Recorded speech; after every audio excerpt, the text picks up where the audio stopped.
அன்பு சொந்தங்களே, உங்கள் அனைவருக்கும் என்னுடைய வணக்கத்தை தெரிவித்துக் கொள்கின்றேன்.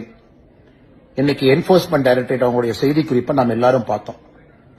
குறிப்பாக டாஸ்மார்க் நிறுவனம், அதற்கு சாராயம் கொடுக்கக்கூடிய சாராய ஆலைகள், பாட்டிலிங் நிறுவனம் எல்லாம் இணைந்து கிட்டத்தட்ட 1000 கோடி ரூபாய்க்கு மேல ஊழல் செய்திருக்கின்றார்கள். அந்த பணம் எல்லாம் அரசியல் லாபத்திற்காக திராவிட முன்னேற்ற கழகத்திற்கு போயிருப்பதை நாம படிக்கிறோம், பார்க்கிறோம், கேட்டோம். அன்பு சொந்தங்களே, நம்ம கடந்த 10 நாட்களாகவே திமுக எதற்காக பல பிரச்சனைகளை எடுத்தாங்க, இன்னைக்கு எதற்காக ரூபாய் நோட்டு பிரச்சனை எடுத்தாங்க, எல்லாமே தெளிவா தெரியும். இந்த பிரச்சனையிலிருந்து திசை திருப்புவதற்காக ஒரு டெல்லியில, சத்தீஸ்கர்ல நடந்த லிக்கர் ஊழலை விட சென்னை, தமிழகத்தில் நடந்திருக்கக்கூடிய டாஸ்மார்க் ஊழல் மிகப்பெரிய அளவு. செந்தில் பாலாஜி அமைச்சர் கைது செய்யப்பட்ட பொழுது என்ன நடந்துச்சுன்னு யோசிச்சு பாருங்க. நள்ளிரவுல முதலமைச்சர், நள்ளிரவுல துணை முதலமைச்சர் போய் பார்த்து கூடவே இருந்து சொகுசாக அரசு மருத்துவமனையிலிருந்து தனியார் மருத்துவமனை கூட்டிட்டு போய் சொகுசாக வைத்துக் கொள்ளணும். அதன் பிறகு அரசே போராடுறாங்க, விடுவிக்கணும்.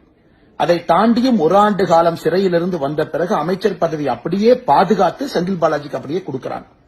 அதிலிருந்தே நமக்கு தெரியும் இந்த சாராயத்துறை திராவிட முன்னேற்ற கழகத்துக்கு எந்த அளவுக்கு முக்கியம்ங்கிறது நமக்கு தெரியும். இன்னைக்கு இந்த இடி இன்வெஸ்டிகேஷன் அவங்க ரைடுக்கு பிறகு நமக்கு தெரிய வந்திருப்பது என்னன்னா, தமிழ்நாட்டில் பல இடத்துல லஞ்ச ஒழிப்புத்துறை அவங்க போடப்பட்ட எஃப்ஐஆர்